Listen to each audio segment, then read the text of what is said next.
আপনারা অনেকেই প্রশ্ন করেন পুরুষাঙ্গে ঘা নাকি ক্যান্সারের জীবাণু, কিভাবে বুঝবেন? বিশেষ করে ইয়াং জেনারেশন আছেন, মধ্যবয়স্ক অনেক ভাই আছেন, আমাদের কাছে বলেন ভাইজান দীর্ঘদিন পর্যন্ত লিঙ্গে ঘা হয়ে গেছে, চিকিৎসা নিয়ে ঔষধ গ্রহণ করতেছে, ভালো হয়ে গেছে, যে ঔষধ বন্ধ করে দিছি কিছুদিন গেলে আবার লিঙ্গে ঘা দেখা দিচ্ছে, কোনো ওষুধ খেয়ে ভালো রেজাল্ট পাচ্ছি না, এটা কি ঘা নাকি ক্যান্সারের জীবাণু? এরকমটি প্রশ্ন করে আপনারা আমাদেরকে বিভ্রান্ত করেন। দেখুন, লিঙ্গে ঘা কিংবা শরীরে ঘা, শরীরের বিভিন্ন অঙ্গ প্রত্যঙ্গে ঘা হতেই পারে, ঘা হলেই যে ক্যান্সারের জীবাণু এমনটি নয়। লিঙ্গে ঘা কেন হয় এটি নিয়ে আমাদের কয়েকটি আলোচনা আছে। পুরুষাঙ্গে ঘা অনেকগুলি কারণে হতে পারে, বিশেষ করে অসুরক্ষিত সহবাস করা, পরকীয়ায় আসক্ত থাকা, ব্যাকটেরিয়া জনিত কারণ, ছত্রাক ইনফেকশন, এছাড়াও অ্যালার্জি জনিত কারণ, স্ক্যাবিয়াস, পেনালিস্ট ইনফেকশন ইত্যাদি নানাবিধ সংক্রামক পুরুষাঙ্গে ঘটতে পারে।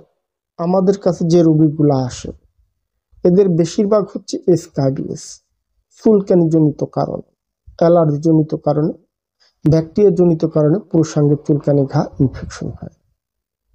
এছাড়াও অনেক ছেলেরা দেখেন পরকীয়ায় আসক্ত, যারা পরকীয়া করেন, অন্য মেয়ে ছেলের সাথে সহবাসে লিপ্ত হন, ভ্যাজাইনা থেকে সংক্রামক আঘাত করার কারণে পুরুষাঙ্গে ঘা হয়, চুলকানি হয়, ইনফেকশন হয়, নানাবিধ কারণে হয়। এছাড়া সিফিলিস হতে পারে, গনোরিয়া হতে পারে, বিভিন্ন রোগ আসতে পারে। এখন আপনারা অনেকেই আমাদের কাছে প্রশ্ন করেন, ভাইজান চিকিৎসা নিয়ে ওষুধ গ্রহণ করছে, আলহামদুলিল্লাহ ভালো হয়ে গেছে, কিছুদিন পর আবার একই সমস্যা। এদের ক্ষেত্রে হয় কি, ভ্যাজাইনালি ট্র্যাক্ট ইনফেকশন থাকার কারণে যখন পুরুষ লোক সহবাসে যায়, ভ্যাজাইনার সংক্রামক পুরুষাঙ্গে আঘাত করার কারণে পুরুষাঙ্গে ঘা হয়। এখন এই সহবাসে যাবার পর দেখা যায় পুরুষাঙ্গে লিঙ্গমুণ্ডে খতনা করা জায়গাটা ফেটে যায়, চিরল ধরে ঘা হয়, ইনফেকশন হয়। এছাড়াও অনেকের চাকা চাকা ঘায়ের মতো ইনফেকশন হয়ে যায়। এটি বিশেষ করে আমরা অনেক সময় বলি ভ্যাজাইনালি ট্র্যাক্ট ইনফেকশন থাকার কারণে এই সমস্যাগুলি হয়। দেখুন, এটি নিয়ে আপনারা অনেকে আমাদের কাছে প্রশ্ন করেন, এটি কি ক্যান্সারের জীবাণু নাকি ঘা? মূলত ঘা যেটা হয় সেটা অনেক সময় লালচে বর্ণ হয়ে যায়, চাকা বর্ণ হয়ে থাকে, ব্যাকটেরিয়া হয়, জীবাণু হয়, শুকাতে একটু সময় লাগে।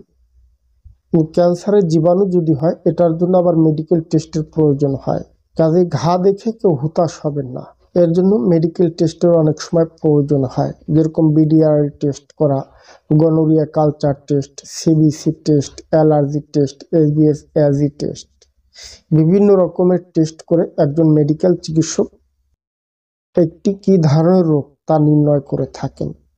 লোক লজ্জার ভয়ে কাউকে বলেন না, সাধারণত পুরুষরা লজ্জা করে ডাক্তারের কাছে যেতে চায় না। একটা সময় যখন জটিল সংক্রামক ঘটে তখন আপনারা নিজের থেকে ডাক্তারের শরণাপন্ন হন, কাজেই হেলাচেলা নয়। আমরা অনেক সময় বলি বাঁচতে হলে জানতে হবে, লজ্জা নয়। কাজেই যাদের এ জাতীয় সমস্যা আছে, ওষুধ খাইলে সারে আবার হয়, এমনটি সিমটম থাকলে অবশ্য নিকটস্থ যৌন বিশেষজ্ঞ কিংবা চর্মরোগ বিশেষজ্ঞ ডাক্তারের পরামর্শ নেবেন।